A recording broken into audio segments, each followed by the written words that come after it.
Hello, my lovely Minjions. This is Minji from Minji Teaches Korean. Today, we're going to learn Korean through pictures. Yay! If you're in Korea, you'll see a lot of signs, banners, and notice every day. And it would be great if we could translate everything, but even if we don't know the whole meaning, don't you feel good when you discover the grammar you've learned before or can guess the meaning from just one word? To prepare this content, I've taken many photos over time. So from now on, I hope we can take a look at these pictures together and learn various vocabulary, grammar, and expression. And the majority of pictures cover the written Korean, so you can see how it is different from the spoken Korean. I think it'll be good to focus on these aspects as well. And this content will be more suitable for those studying for the topic level too. Okay, then let's get started. Snap and learn Korean. Alright, so this is the picture I prepared today. This is not an advertisement, by the way. I took this picture when I visited IKEA because I found good grammar points there. So let's get into it. First, please look at this large text. I took this picture near the place where they selling this chair, so probably you can guess that it's related to describe the chair or describe the function of the chair. Please pause the video and think about the meaning.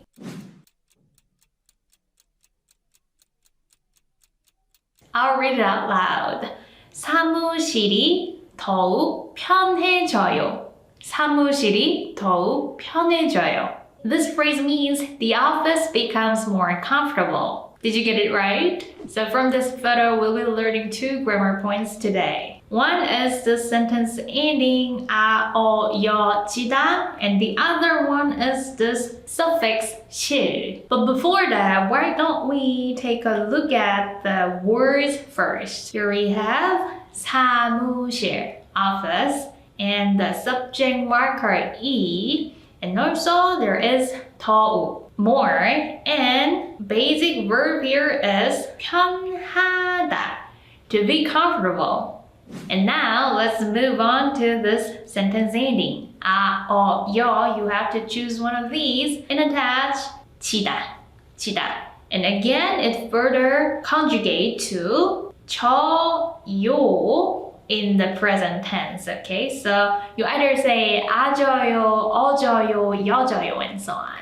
Originally, we have the word 편하다, right? As for this 하다 verb, you choose 여, okay? So it attached to the stem. So it becomes 편하여지다 in the first place, which further shortened to 편해지다. This higher part is always shortened to 해. So 편해지다. It means to become comfortable. When do we use this pattern again? This sentence ending expresses a change in state over time. So it can be interpreted into become or turn in English. 아, 어, 여, 지다 indicates someone or something gradually becomes to that state mentioned in the preceding statement. What I mean is, in English, you might say the weather turned cold, or your home has become closer to your office, and so on. In this kind of context, the become or turn can be used, right? It's the same in Korean. And keep in mind that because it's related to the state, we don't use it with action verbs. So as for I became good at Korean, we don't say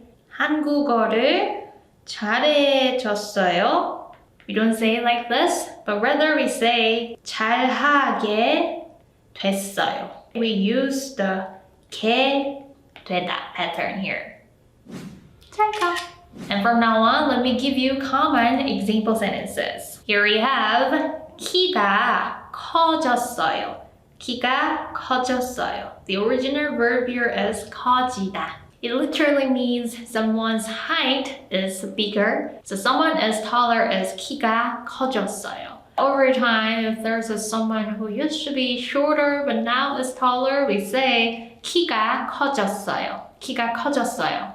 And the common situation would be this one. 약을 먹었더니 I took the medicine and I found out 괜찮아졌어요. I feel better. I got to in the state to be okay. That's the literal meaning. So 괜찮아졌어요. 괜찮아졌어요. A certain amount of time has passed and there is a change in the state, right? 괜찮아졌어요.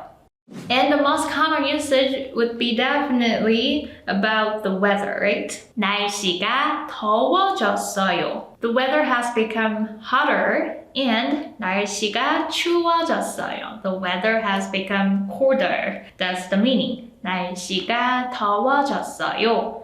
날씨가 추워졌어요. And like you can see here, this expression tends to be used with the particles 가, the subject particles, when you want to convey the meaning neutrally. Unless you are specifying something very particular in a context, it is usually natural to use it with 이가, not 은는. Snap and learn Korean! Alright, next, from now on, I want to talk about this suffix 실. If it is used with certain words, it means a room. 실. It comes from a Hanja character indicating the meaning of room. So next time when you see a word that ends with this suffix 실, you can easily guess it indicates some sort of space. So for example, we've seen this example from the picture, right? 사무실. Like I said, 실 means a room and 사무 means office work or desk job.